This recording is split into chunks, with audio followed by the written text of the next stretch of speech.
Art, striving to compare with nature, did an arbor green dispread, frammed of wanton ivy flowing fair, through which the fragrant eglantines did spread. Spenser. The Oswego, below the falls, is a more rapid, unequal stream than it is above them. There are places where the river flows in the quiet stillness of deep water, but many shoals and rapids occur, and at that distant day, when everything was in its natural state, some of the passes were not altogether without hazard. Very little exertion was required on the part of those who managed the canoes, except in those places where the swiftness of the current and the presence of the rocks required care. Then, indeed, not only vigilance, but great coolness, readiness, and strength of arm became necessary, in order to avoid the dangers. Of all this the Mohican was aware, and he had judiciously selected a spot where the river flowed tranquilly to intercept the canoes, in order to make his communication without hazard to those he wished to speak. The Pathfinder had no sooner recognized the form of his red friend, than, with a strong sweep of his paddle, he threw the head of his own canoe towards the shore, motioning for Jasper to follow. In a minute both boats were silently drifting down the stream, within reach of the bushes that overhung the water, all observing a profound silence, some from alarm, and others from habitual caution. As the travelers drew nearer the Indian, he made a sign for them to stop, and then he and Pathfinder had a short but earnest conference. "The chief is not apt to see enemies in a dead log," observed the white man to his red associate. "Why does he tell us to stop?" "Mingoes are in the woods." "That we have believed these 2 days, does the chief know it?" The Mohican quietly held up the head of a pipe formed of stone. It lay on a fresh trail that led towards the garrison, for so it was the usage of that frontier to term a military work, whether it was occupied or not. "That may be the bowl of a pipe belonging to a soldier. Many use the redskin pipes." "See," said the big serpent, again holding the thing he had found up to the view of his friend. The bowl of the pipe was of soapstone, and was carved with great care and with a very respectable degree of skill. In its center was a small Latin cross, made with an accuracy which permitted no doubt of its meaning. "That does foretell devilry and wickedness," said the Pathfinder, who had all the provincial horror of the holy symbol in question which then pervaded the country, and which became so incorporated with its prejudices, by confounding men with things, as to have left its traces strong enough on the moral feeling of the community to be discovered even at the present hour. No Indian who had not been parvarded by the cunning priests of the Canadas would dream of carving a thing like that on his pipe.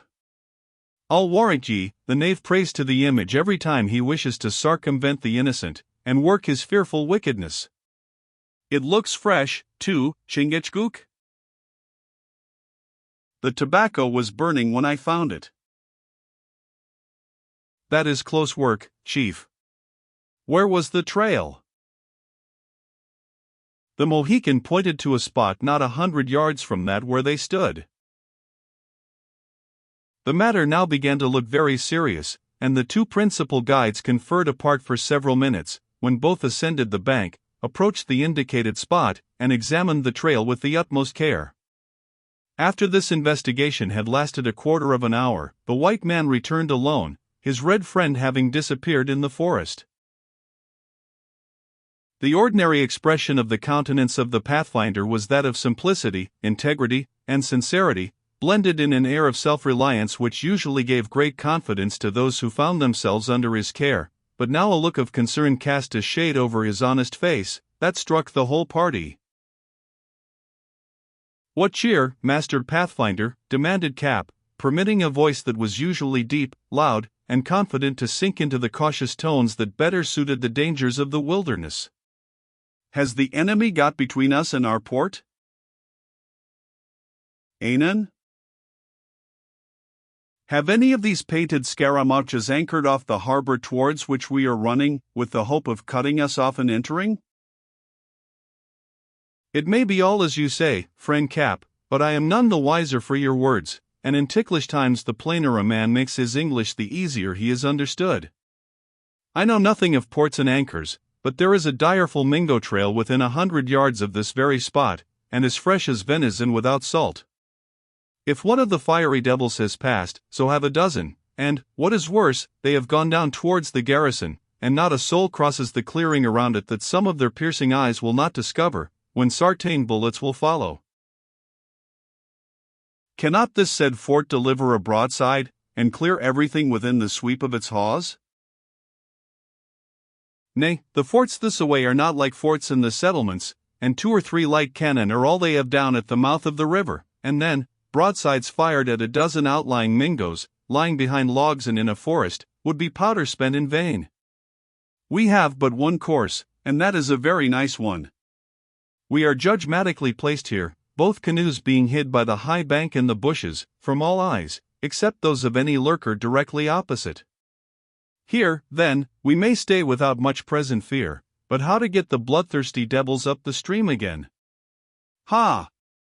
I have it, I have it. If it does no good, it can do no harm. Do you see the wide-topped chestnut here, Jasper, at the last turn in the river, on our own side of the stream, I mean? That near the fallen pine? The very same. Take the flint and tinder box, creep along the bank, and light a fire at that spot. Maybe the smoke will draw them above us. In the meanwhile, we will drop the canoes carefully down beyond the point below, and find another shelter. Bushes are plenty, and covers are easily to be had in this region, as witness the many ambushments. I will do it, Pathfinder, said Jasper, springing to the shore. In 10 minutes the fire shall be lighted.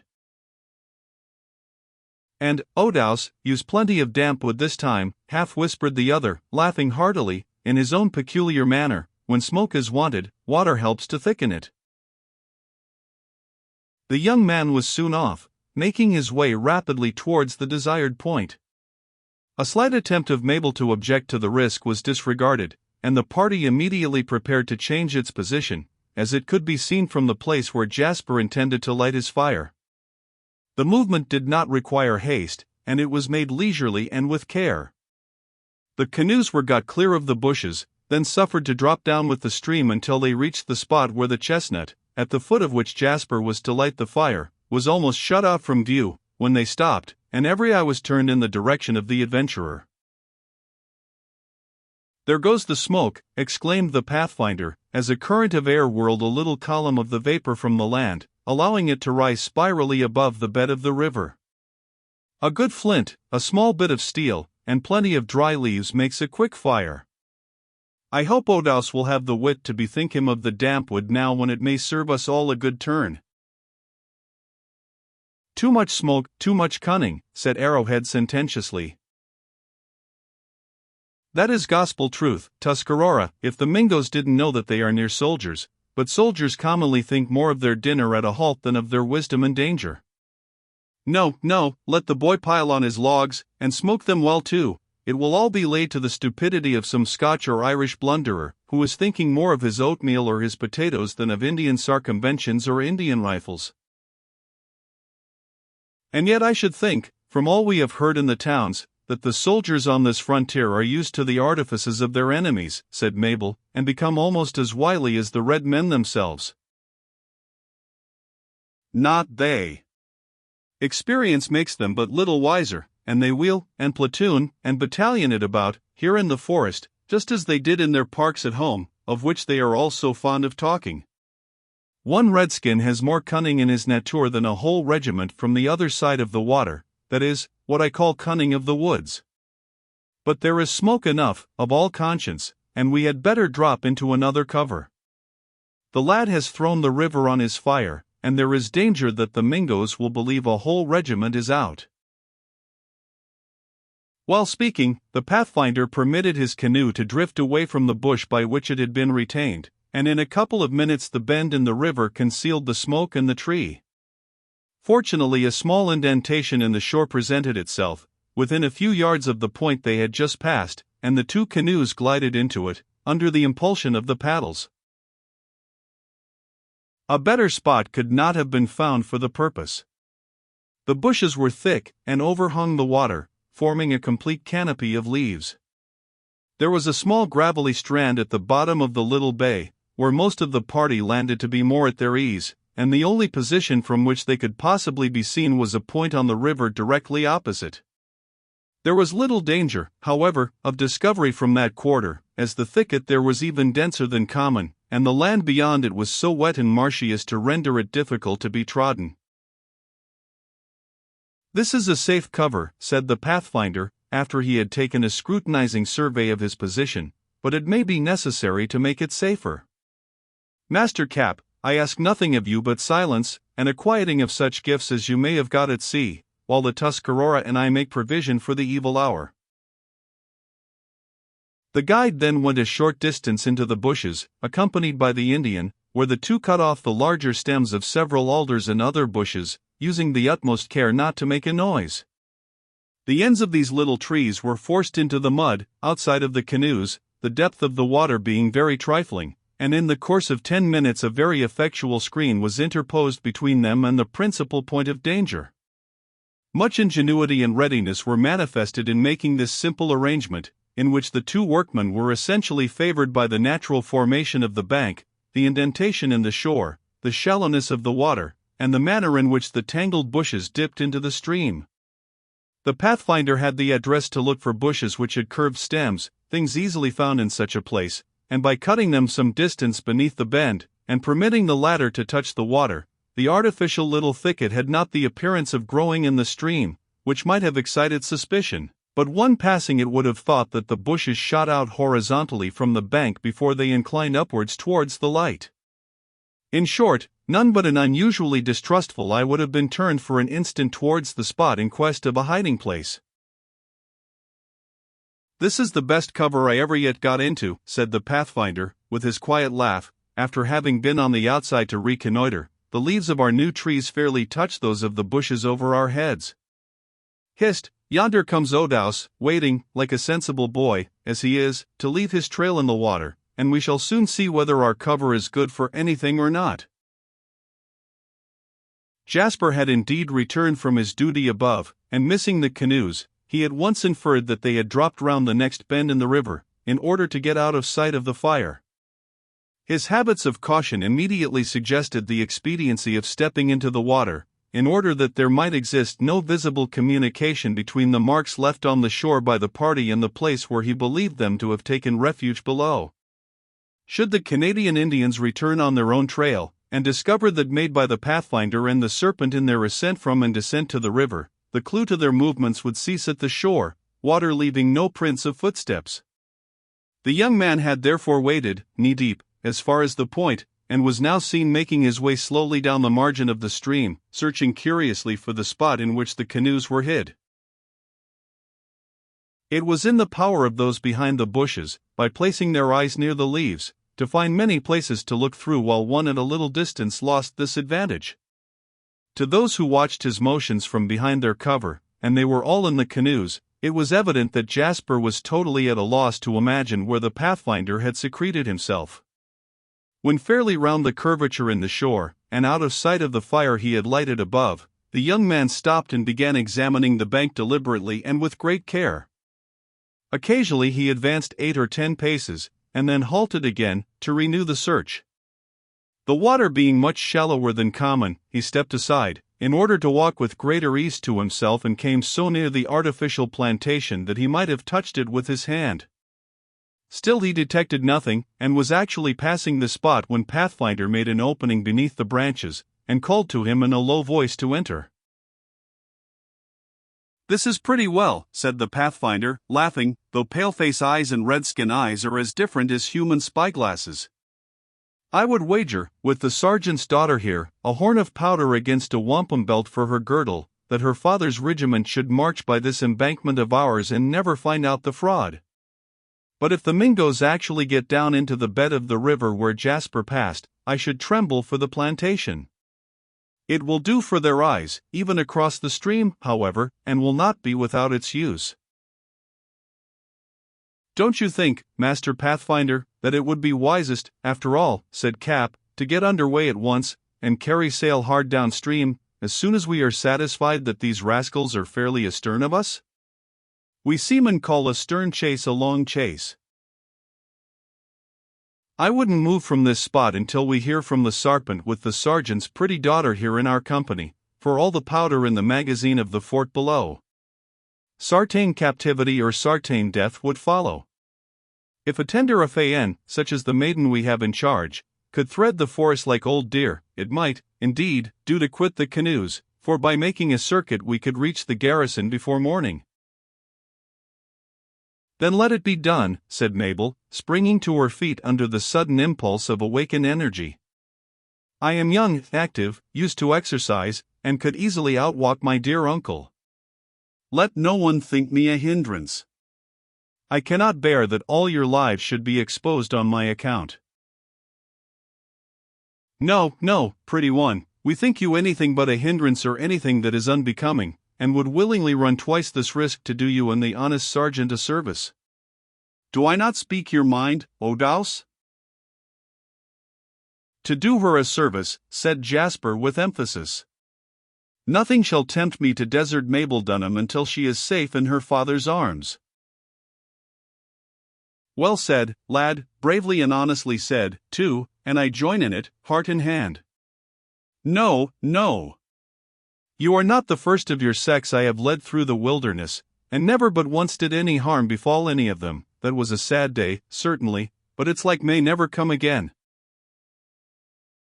Mabel looked from one of her protectors to the other, and her fine eyes swam in tears. Frankly placing a hand in that of each, she answered them, though at first her voice was choked, I have no right to expose you on my account.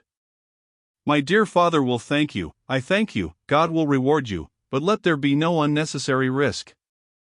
I can walk far, and have often gone miles on some girlish fancy, why not now exert myself for my life, nay, for your precious lives? She is a true dove, Jasper, said the Pathfinder, neither relinquishing the hand he held until the girl herself, in native modesty, saw fit to withdraw it, and wonderfully winning. We get to be rough, and sometimes even hard-hearted, in the woods, Mabel, but the sight of one like you brings us back again to our young feelings, and does us good for the remainder of our days. I dare say Jasper here will tell you the same, for, like me in the forest, the lad sees but few such as yourself on Ontario, to soften his heart and remind him of love for his kind. Speak out now, Jasper, and say if it is not so? I question if many like Mabel Dunham are to be found anywhere, returned the young man gallantly, an honest sincerity glowing in his face that spoke more eloquently than his tongue. You need not mention the woods and lakes to challenge her equals, but I would go into settlements and towns. We had better leave the canoes, Mabel hurriedly rejoined, for I feel it is no longer safe to be here. You can never do it, you can never do it. It would be a march of more than 20 miles, and that, too, of tramping over brush and roots, and through swamps, in the dark. The trail of such a party would be wide, and we might have to fight our way into the garrison after all. We will wait for the Mohican. Such appearing to be the decision of him to whom all, in their present strait, looked up for counsel, no more was said on the subject. The whole party now broke up into groups, Arrowhead and his wife sitting apart under the bushes, conversing in a low tone, though the man spoke sternly, and the woman answered with the subdued mildness that marks the degraded condition of a savage's wife. Pathfinder and Cap occupied one canoe, chatting of their different adventures by sea and land, while Jasper and Mabel sat in the other, making greater progress in intimacy in a single hour than might have been effected under other circumstances in a 12-month. Notwithstanding their situation as regards the enemy, the time flew by swiftly, and the young people, in particular, were astonished when Cap informed them how long they had been thus occupied. If one could smoke, Master Pathfinder, observed the old sailor, this berth would be snug enough, for, to give the devil his due, you have got the canoes handsomely landlocked, and into moorings that would defy a monsoon. The only hardship is the denial of the pipe. The scent of the tobacco would betray us, and where is the use of taking all these precautions against the Mingo's eyes, if we are to tell him where the cover is to be found through the nose? No, no, deny your appetites, and learn one virtue from a redskin, who will pass a week without eating even, to get a single scalp. Did you hear nothing, Jasper? The serpent is coming. Then let us see if Mohican eyes are better than them of a lad who follows the water. The Mohican had indeed made his appearance in the same direction as that by which Jasper had rejoined his friends. Instead of coming directly on, however, no sooner did he pass the bend, where he was concealed from any who might be higher upstream, than he moved close under the bank, and, using the utmost caution, got a position where he could look back, with his person sufficiently concealed by the bushes to prevent its being seen by any in that quarter. "The sarpent seized the knaves," whispered Pathfinder. "As I'm a Christian white man, they have bit at the bait, and have ambushed the smoke." Here a hearty but silent laugh interrupted his words, and nudging Cap with his elbow, they all continued to watch the movements of Chingachgook in profound stillness. The Mohican remained stationary as the rock on which he stood full 10 minutes, and then it was apparent that something of interest had occurred within his view, for he drew back with a hurried manner, looked anxiously and keenly along the margin of the stream, and moved quickly down it, taking care to lose his trail in the shallow water.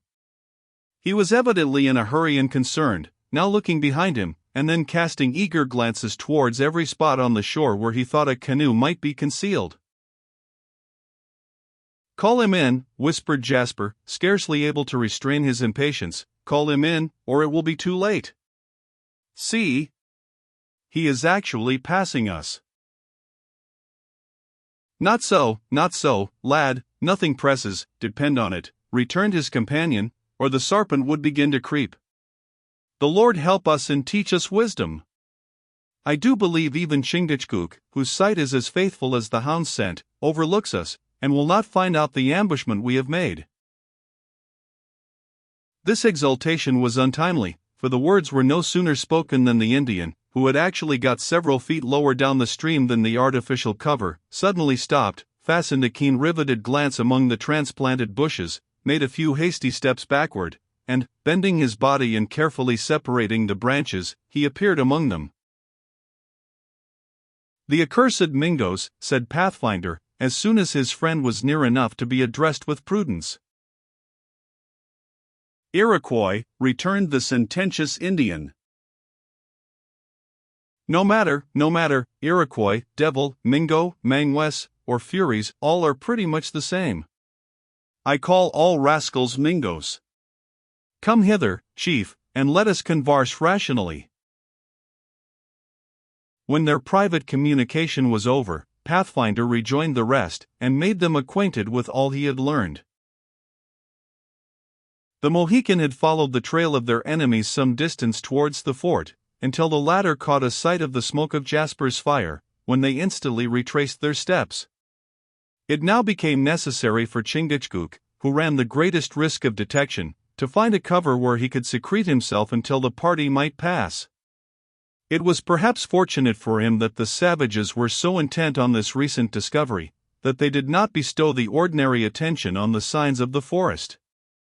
At all events, they passed him swiftly, 15 in number, treading lightly in each other's footsteps, and he was enabled again to get into their rear. After proceeding to the place where the footsteps of Pathfinder and the Mohican had joined the principal trail, the Iroquois had struck off to the river, which they reached just as Jasper had disappeared behind the bend below. The smoke being now in plain view, the savages plunged into the woods and endeavored to approach the fire unseen. Chingachgook profited by this occasion to descend to the water, and to gain the bend in the river also, which he thought had been effected undiscovered. Here he paused, as has been stated, until he saw his enemies at the fire, where their stay, however, was very short. Of the motives of the Iroquois the Mohican could judge only by their acts.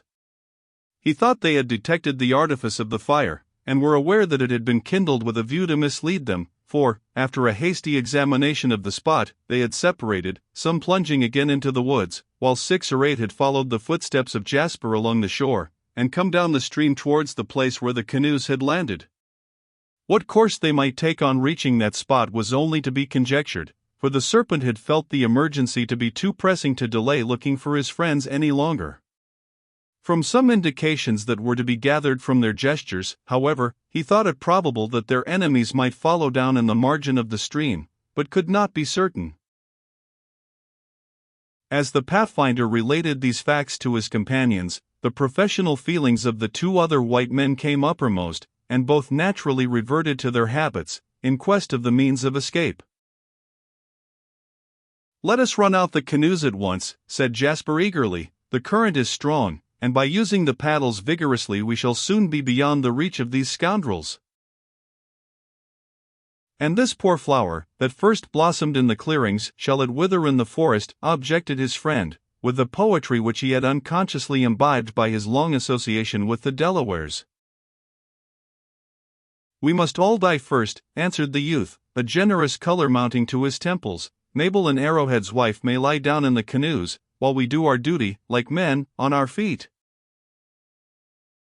"Aye, you are active at the paddle and the oar, Odaus, I will allow, but an accursed Mingo is more active at his mischief. The canoes are swift, but a rifle bullet is swifter." "It is the business of men, engaged as we have been by a confiding father, to run this risk. But it is not their business to overlook prudence." Prudence. A man may carry his prudence so far as to forget his courage. The group was standing on the narrow strand, the Pathfinder leaning on his rifle, the butt of which rested on the gravelly beach, while both his hands clasped the barrel at the height of his own shoulders. As Jasper threw out this severe and unmerited imputation, the deep red of his comrade's face maintained its hue unchanged, though the young man perceived that the fingers grasped the iron of the gun with the tenacity of a vice. Here all betrayal of emotion ceased. "You are young and hot-headed," returned Pathfinder, with a dignity that impressed his listeners with a keen sense of his moral superiority, "but my life has been passed among dangers of this sort, and my experience and gifts are not to be mastered by the impatience of a boy. As for courage, Jasper, I will not send back an angry and unmeaning word to meet an angry and an unmeaning word, for I know that you are true in your station and according to your knowledge, but take the advice of one who faced the Mingos when you were a child, and know that their cunning is easier circumvented by prudence than outwitted by foolishness." "I ask your pardon, Pathfinder," said the repentant Jasper, eagerly grasping the hand that the other permitted him to seize. "I ask your pardon, humbly and sincerely. 'Twas a foolish, as well as wicked thing to hint of a man whose heart, in a good cause, is known to be as firm as the rocks on the lake shore." For the first time the color deepened on the cheek of the Pathfinder, and the solemn dignity which he had assumed, under a purely natural impulse, disappeared in the expression of the earnest simplicity inherent in all his feelings. He met the grasp of his young friend with a squeeze as cordial as if no cord had jarred between them, and a slight sternness that had gathered about his eye disappeared in a look of natural kindness. "'Tis well, Jasper," he answered, laughing, "I bear no ill will, nor shall anyone on my behalf. My nature is that of a white man, and that is to bear no malice." It might have been ticklish work to have said half as much to the Sarpent here, though he is a Delaware, for color will have its way.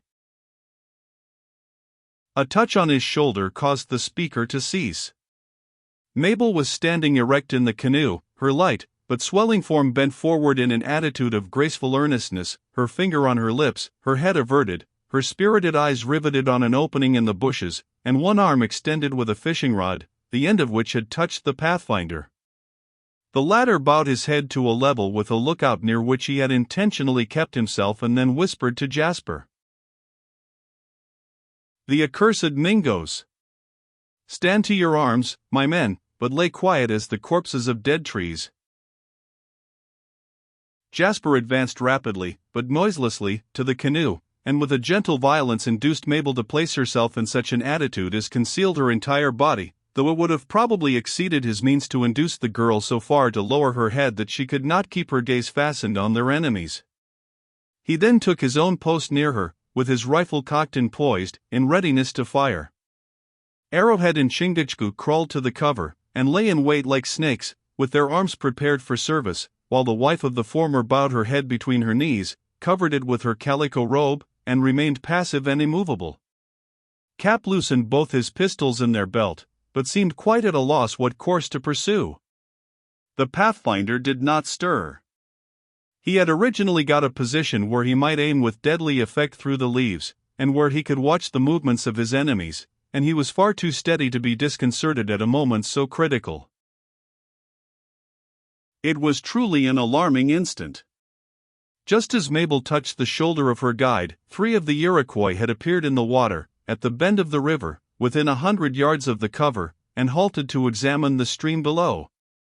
They were all naked to the waist, armed for an expedition against their foes, and in their war paint. It was apparent that they were undecided as to the course they ought to pursue in order to find the fugitives. One pointed down the river, a second up the stream, and the third towards the opposite bank. They evidently doubted.